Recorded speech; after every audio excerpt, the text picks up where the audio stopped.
Télé 24 Live, votre réseau d'information. Mikolo tosekelaki na mosolo ya mboka Kongo ekoki tofungwani misolelo tomoni bozoba nyonso tosali oya kobongisa Kongo aveni ebongi tosala moto nyonso ata mwana Kongo ya mosolo mpembe ya nzoku Kongo ya bwanya kasa ya mbila Kongo ya makasi moto ya nkoi.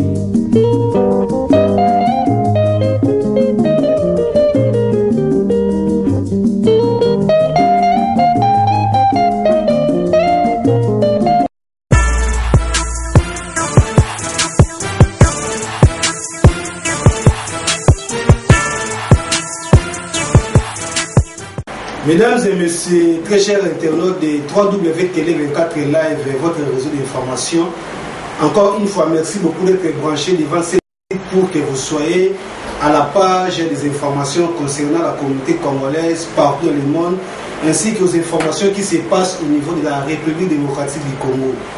Aujourd'hui, on a le réel plaisir de recevoir pour vous le pasteur Eric Koto. Bonjour pasteur.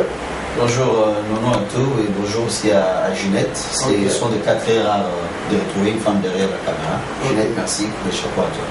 Ginette Ngonga derrière la caméra, maman Marie Ndinga Abenakaye. Alors, pasteur, Lelo, tu recevoir pour que tu me mettre ces deux points où Lelo Télé 24 Live, tu ponito l'accent d'internet. Alors, premier point c'est la situation politique de la RDC au Canabiso, mais Ningi allusion à la carte de la Bible. Celui de comment on va tailler, comment on a carte de la Bible des Alat, tu es salé déjà. En plus, la deuxième point, on va parler sur l'arrestation de Poutino Fernando.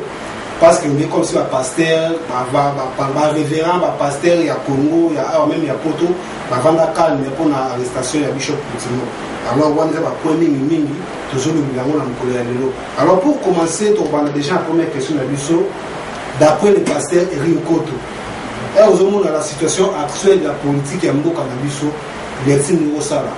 Positif ou soit négatif selon les pasteurs Eric Koto? Non, la situation n'est pas bonne parce qu'il y a trop de théâtre. Avec ce qui se passe à l'Est, c'est vraiment inacceptable. Et puis, respect congolais, on nous a soustrait. Tout le monde a le droit papier, nous sommes sur congolais, personne n'en parle. Donc, c'est une situation regrettable. Tout ça, mais la ok, parce que la situation politique et cannabis ils ont mal monté. Mais si le monde n'a pas passé à payer nos sous pour ne pas citer les noms avant l'émission sur le 24 élèves, on met un peu pour le gouvernement, qui alors comme si chez nous, passer au manque de courage, courage pour que un peu pour pouvoir en place, on met un peu pour la cannabis, bazar pour tambu samboka malamu. Tondé comme si voilà, vous avez film, comme ça passer, vous avez un cache courage, on les a mis au gouvernement que vous samboka bien pourquoi. Donc, deux choses importantes, là pour moi, la procédure, au cours de la revendication, mais tu ne dois pas revendiquer un désordre. La procédure est allée. On a parlement, comment est-ce qu'on appelle ça? Il faut aller à la justice si vous voulez réclamer quelque chose. Pour carrément au Senga, dans ma conduite, ça marche par rapport à au CB dans l'hôtel. Mais n'est aux autres tourner là. C'est comme si tous les maraboués, tous les guinées comme les uns le font. Parce que en tant que bassin dans un peu bas dans un même lieu comme on dit respect à ma compte. Peu importe, n'est pas comme il va compte, donc n'est pas ça. Bible tout ça va gouverner, tout ça va tout basant la autorité devant Bissot. Alors un enfant de Dieu bien pasteur n'a pas le droit brutalement ou de façon désordonnée de manquer du respect à une autorité établie. Soit on revendique comme on a été face à l'amour, n'a pas norme aux lois ils ont permettre. Donc je ne me permettrai jamais de film. Tu vas passer par le but au film. Le juste c'est vraiment courage, ça va gouverner en place. En commençant par le président de la République, par membre du gouvernement qui est mot de alors, langage nous doit passer pour ne pas manquer les autorités de la République. Langage nous pour que vous l'accès que nous mot non, il vous a bien informé que Dernièrement, tu vois qu'il y a un incident, je crois que ça doit être l'année passée, ou bien pratiquement le début de cette année, avec le frère Patrice, qui a eu le courage d'aller jusqu'à la présidence. Mais le frère Patrice n'est pas un pasteur. Non, mais il est pasteur, mais non, peut-être tu n'es pas informé. Il chante, mais il conduit l'église, comment est-ce qu'on appelle ça, mon âme pour l'éternel. Vous avez besoin de langage, mon nom, c'est la police, mon nom, mon vous êtes à mon avis. Prenons l'exemple de Kaya Est, dans le moment où nous avons Koufa.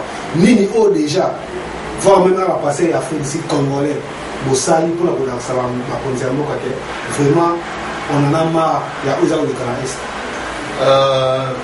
Tolito akizé mouté, to affirmé ma mango tout ça sur la route. Il y a des pasteurs qui font des efforts énormes. Lui, il a mis dans ma condi, sur la bango, notamment.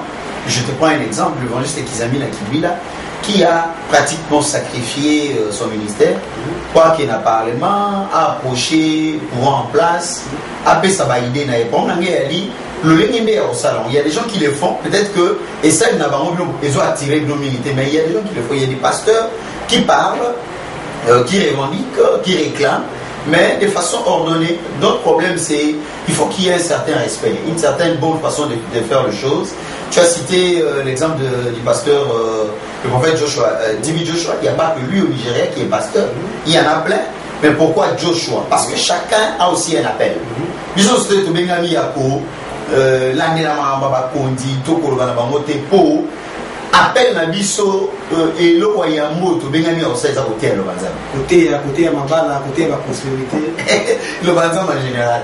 Alors, pasteur, à la ligne où vont les choses au niveau de mon cannabis, surtout dans la situation de est-ce que la Bible est histoire de oublier et le là ma cannabis de cannabis?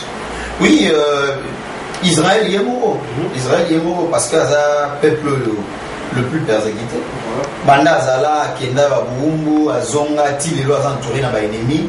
Mais Nzambatika été, ce n'est pas parce que tout ça a un problème que autant que le Nzambaza va Congolais.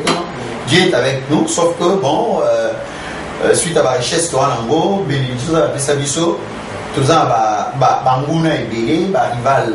Ezali bazali ebele ou ba limite que biso tous a bien mais bon quand cela les tienne nous avons ça biso torobima toujours il faut tous en élika tous en condiment la Bible par exemple ce qu'ozui otunanga question pasteur awa ce qu'ozui les 4 messagers au bazaki na miza bana na temps ya muzaidi na bala nous avons passé un message na pour la Congo Isaïe chapitre 18 pays où ils ont traversé coupé par le fleuve. Exemple, il y a un pays où ils ont bitumba makasi makele les mindu qui ont mingi et finalement ils ont délivré pays où et pays où peuple nango a un peuple puissant, a un peuple qui est partout dans le message évangile. C'est ça le Congo. Parce que les théologiens qui ont analysé chapitre 1, ça les 4 messagers raison dans le séminaire à théologie à Minene que Esaïe 18 c'est le Congo. Donc Dieu nous connaît et Dieu est avec nous. Dieu est avec nous selon le pasteur Eric. Je pense que le niveau de l'Irlande, Nadège Brunel, Fouti Brunel, nous avons la chose. Alors, pasteur, est-ce que le matin est à part ma prospérité, à part ma balle, à part la famille qui nous dit, est-ce que la situation est bonne quand tu es au Kenya? Vous avez le temps pour expliquer dans l'église que non, pas mes campagnes vous allez monter mais la mawa et puis les voisins au coup à l'est. Moi, ma parole, bon, on va savoir que non, malgré tout nous sommes ici à la fin d'ici, mais moi, plein d'épées, le niveau est pour moi, est-ce que le est pour moi, oui, tout est avant, Bisso, matin, Bisso, et vendu sur mon prospérité, dans ma balade. Bisso, vendu sur pour préparer, que, il est sur Ozonga, et puis tout dans Zambé, pour que tout côté de la congénère, il sera zongi. Mais neuf nationalités, tous 2 points importants. Premier point, il faut qu'on laisse en aboli. Parce que tout ce qui se passe au Congo, c'est un trahison. Tout cela n'est bien. Soit il y a pessi au Congo pour des intérêts égoïstes. Parce que là, on Maria, voilà, et puis voilà. Donc il n'y a pas unité des amours dans le Congo. Ce qui fait que tous les Koufa ont un problème. Il faut tous en amawa, et c'est ce que nous prêchons dans nos églises, que Zamba sous la biso, tous en monté mais malin les uns vers les autres. Mais deuxième point, il y a un peu marambo nyonso, na autour na tongo alelo. Ils ont breaking news. Na Japon, na côté dans le sud, tremblement de terre est en danger. Les autres salés. Donc, bakufa non seulement na Congo, bakufa partout dans l'Afghanistan, dans le mokili mobimba, mais dans la forme différente. Bansu bakufa na nzala, bansu bakufa na catastrophe naturelle, bansu na guerre, ainsi de suite. La leçon c'est quoi? Pour nous les chrétiens, la leçon c'est ce que Christ revient bientôt, parce que ce qu'il avait dit est en train de s'accomplir. Il nous avait promis que bomona mamona bomona te bomona baliwa bomona makila kotanga bomona makambu ya pasi, et c'est ce qu'on est en train de vivre. Mambo ele kana Congo et même so kaka na analyse politique, mais et même so pour reconnaître qu'il y a quelqu'un qui avait parlé et l'organise ça nini et so koksama ta traitement ba femme lelo ta mboka lwa Congo biso botami depuis vers les années 70 Kingani,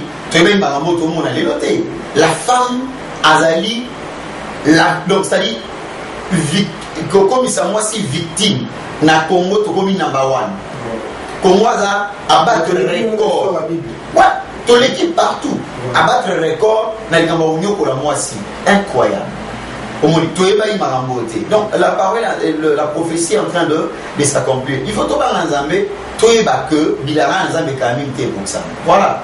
Et comme ça, parce que une question de curiosité, est-ce que la Bible est parce que nous avons un circonome, mais la Bible, est-ce que vous avez une école, un peuple, un mot, quand la Bible est un tambour, là pour la éternité, ma bien là, bango, bah il faut jouer pas ma bien qui gagne, ma peuple un mot comme un tambour. Est-ce que vous avez la Bible est un tambour là pour ma bien? Oui, parce que Bible les a livré à la conquête. Ah, on a quand Afrique d'ici, communauté congolaise, à ça pour accuser ma pasteur. Pourquoi ça pour accuser ma pasteur? Bah nous avons autant de pour l'été ma bila pour en Afrique d'ici. Mais à ça pour la présence sur la pasteur va marcher, voir même ma pasteur bâtir dans la camina, bandimina bango, un message que non, telle date bouillée, communauté congolaise, à ça pour organiser une marche pour la mine, pour ça pour faire la Congo, qui doit assister bango. Mais chez ma pasteur na biso à Cape Town, il y a aussi dans le général,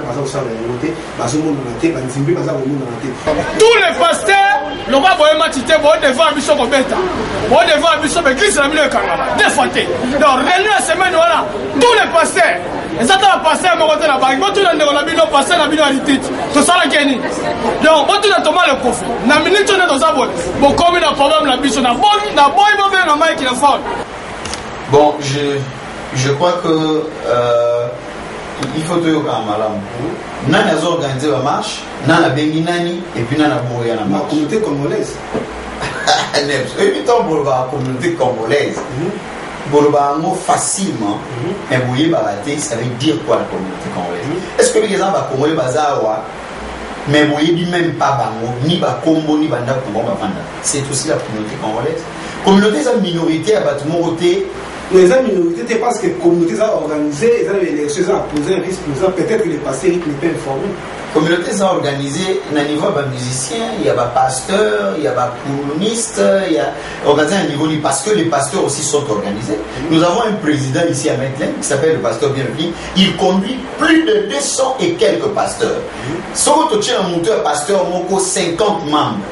Donc, pasteur Bienvenu a conduit 250 multiplié par 50. Pasteur, il côté a marche, pasteur Bienvenu, président pasteur à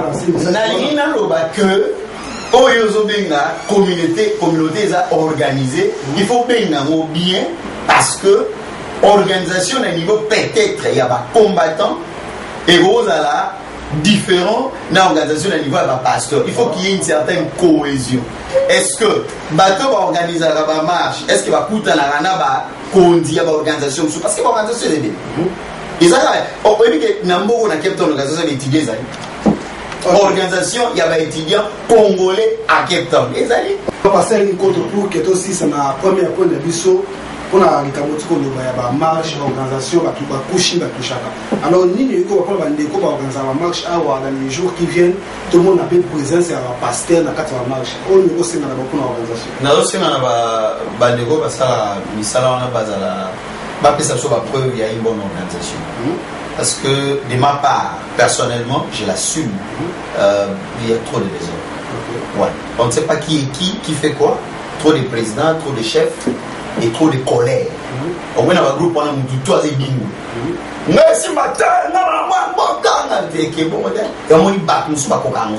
ça va et si matin parce que oui quand ça la likambo ta vengeance et c'est va au fâché ba chinois va kana vengeance de ba film tout ça va karaté 30 ans amana ne calme ça va entraînement et donc ba kana wana ba aussi gagner l'accélérateur pour long on s'organiser les trop long à bien on a tout dans la bande on a des Rwandais ici na mboka on na Cape Town surtout que na parking à N1 City bango na bango ne pas pesa biso place ba Rwandais on a batanga awa bamsusu baza wota fronta sui combien sui 1000 sui 2000 ba ya ba classe ba loja bango wana baza na ba organisation na bango nani asa mona bango parce que Rwanda ne besoin adresser comme nani asa luka bango que bino o meka peno ko bana ba ponzi la bino to vanda bien bon voisinage nana sa zo idée ni mona mais il faut to beta lokofa faut to beta pasteur Eric au moins de était les mapenzati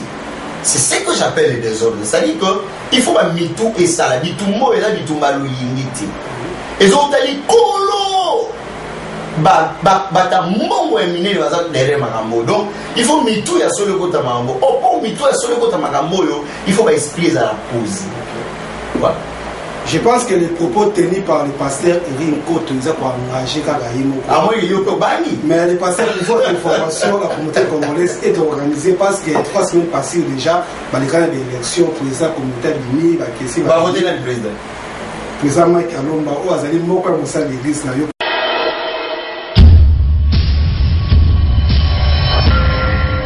Télé 24 Live, votre réseau d'information. On voit maintenant la page avec les bishops Poutino Fernando Oyo Lelope, ils ont les caminings, ils ont le pasteur. Parmi les pasteurs, Oyo Komwana a son courage, qui a son courage à relaxer ma membre de l'USO, va diriger un bloc qui va s'en temps de sa bloc à ma baie. Pour la yo soit dit que non, pasteur il nous fait les tirs Bishop Poutino, Azana Nipouna. Bishop Poutino c'est un père. Ok, à ça appelle les réveils au Congo, au niveau de la prière. Alors, nous tous on sait que son arrestation est acquis arrestation d'une façon arbitraire.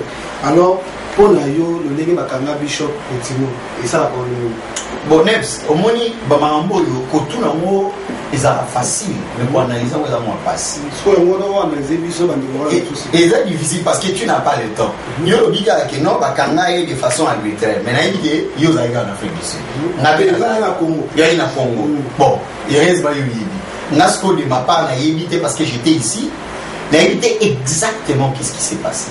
N'a évité exactement tout bichot passé vraiment pasteur oui na lugara yeba na so yo yebsana émission yebsana n'a évité exactement ba kizaka na nini et puis n'a évité exactement défense na ezalani. Donc comment est-ce que mutu a peine na yo vraiment il est arrêté sans même que le moyen pour la liga azaki arrêté pourquoi il n'est pas ton père neps oyebi mwana politique ko yo zo tuna biso soki na zui yango na bokebite na obosa na oyo na bongi nzela pour les ramifications télé yango ni mwana politique biso tolingaka te kolobela ngo na loyenge total yango na mo musika po makambo ya politique ebebisi ba ministère ya batemeni. Je ne sais pas exactement qu'est-ce qui s'est passé avec la pasteur ministère et passé et que mutu ayala ne la trop ma politique a bonisi vision là voilà ça dit donc mutu na ba za makambo yo ya bo bakangi mutu fona gana yeba bakangi po ani na saini okolgo yeba ne za bato yo babenga mo samsa baloya bon ba kota ka likambo ke tina profondeur c'est les informations oyo pesanga bakangi arbitraire yozo sala nini ezo pesanga te malamoko autorité na courage ya okota likambo na sona yeba malamu voilà. Ok, voilà, je pense que vous comprenez pasteur il compte dans la réponse à son piste. Celui qui au Kima, celui qui au Banga des cachons là, comment pas ça qu'il a coupé moi trop, tu y éviter on les a engagés là. Alors pasteur il compte tout au Yeba, tout le monde a pandoté à serre mon autre frère mon église ça au Béla. Donc un message, c'est vous si vous savez là maman vous botter l'interne à l'église, à l'hôpital à au Béla. Alors Bishop ne peut pas Kanama. Est-ce que mon avoir organisé la pasteur, peut-être ça m'a rappelé l'îlot, tout qui n'a besoin de ma cara, ou soit Bishop la frise la pasteur, tout ça, nous va dormir ou tout le monde Bishop pour tout le monde à cachot. On est comme si tout le monde est monté. N'a bon, c'est le mot important. Congo est l'église. Normalement, on a eu le Bishop Poutino. Ouais, mais tant on voit que non, l'église, nous avons bien là, parce que l'église, c'est une Congo est le pays où ils ont un bébé, la carte. Pour le moment, papa Poutino, je crois que ce que vous avez été, tout l'année comme a été, vous avez cette information bien. Lucas Oyiba Soumaram. Papa Poutino, ba ancre ici là. Basoi et si là de la assistance physique tout le monde a une délégation à passer va comme si et ça les mains ont été n'aligné au compte à la YouTube ça la recherche bon est-ce que dans les jours qui viennent on va donc à passer une côte écueilli na église na biso ya Bishop Poutino et où na école de la foi à Afrique du Sud moi donc et ça peut demander oui pourquoi pas ce que ça dit il faut faire qu'il les hommes on le fait aussi d'une façon ou d'une autre, dans les besoins. Ah ouais, peut-être parce que tu as tellement limité, on n'a pas moyen. Mais c'est l'amour. Il faut tout sur un bateau dans la passe. Pourquoi pas? C'est faisable. Je pense que très chers internautes de 3W Télé 24 Live, wana ezalaki moko ba passer minene na communauté congolaise, ah wana kati ya Afrique du Sud, oyo toyambaki pour na bino. Je pense que nous sommes arrivés à la fin de notre entretien avec lui. Wana ezaka passer micro pour créer sa mot de la fin. Ceux qui peuvent on ça appelle prière pour la Congo, ceux qui peuvent on appeler ça la prière pour ma bande à l'église de Noël Colombia. Wana ezaka parole de sous 4 sous ça a traité de monsieur pasteur moi le besoin de merci. Tout ça moi béni tout ça les chanter. Merci na bado balanda biso. Merci na pour moi si je n'ai si ma ya caméra. Mbote la bande ko école de la foi. Ndeko docteur na mamine koto. Bazo mbote mine. Puis na biki mikolo ya to kutana sus. Tous à la fin de l'année. On ça toujours battu na décembre fête kate. Fêter les kate au risque au tuta. Au risque au kumba olangwa. Au risque Bobi banana mais alors mini prière parce que ça m'a battu sur banda janvier timilo et puis pour préparer l'année prochaine la prière. Dis-moi ça va pas pour la Comombo Kalanga au Lengami. Merci Nayo. Merci beaucoup à les internautes de nous avoir suivis. Merci beaucoup à la maison NHD Vidéo d'avoir résisté l'émission. Merci beaucoup derrière la caméra à Juliette Ngonga, maman Marie, Yanenga Abenga Kaye, Tokutena Mikolisa Loya, toujours la race à Télé 24 Live.